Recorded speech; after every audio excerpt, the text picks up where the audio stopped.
on voit qu'il y avait un Breslever à Ouman, un des grands Breslevers d'Ouman, qui a demandé à quelqu'un de lui faire un visa pour venir habiter en Eretz Israël.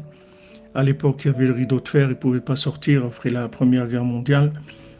Et il a dit, si quelqu'un me fait un visa pour Eretz Israël, je viens habiter en Eretz Israël, et je suis d'accord d'être son esclave 23 heures par jour, qu'il me laisse que 1 heure.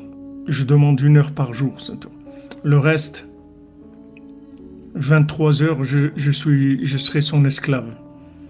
Pourtant, c'est des gens qui ne perdaient pas 1 minute dans la prière et dans l'étude. Donc ça veut dire que ces gens-là, ils savaient que une heure, pas 1 heure d'une journée en Eretz Israël, c'est plus que une journée entière en dehors d'Eretz Israël.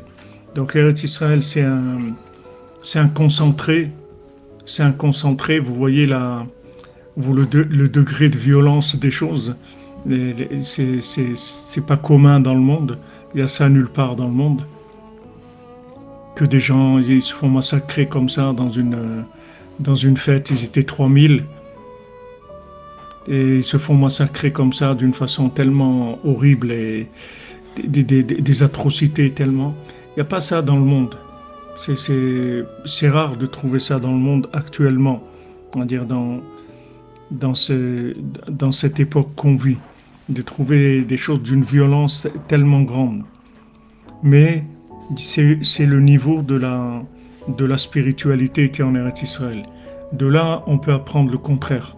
Quand Rabbeinu dit, comment tu vas savoir la grandeur de but que tu vas atteindre? Tu vas voir les empêchements que tu as pour y arriver.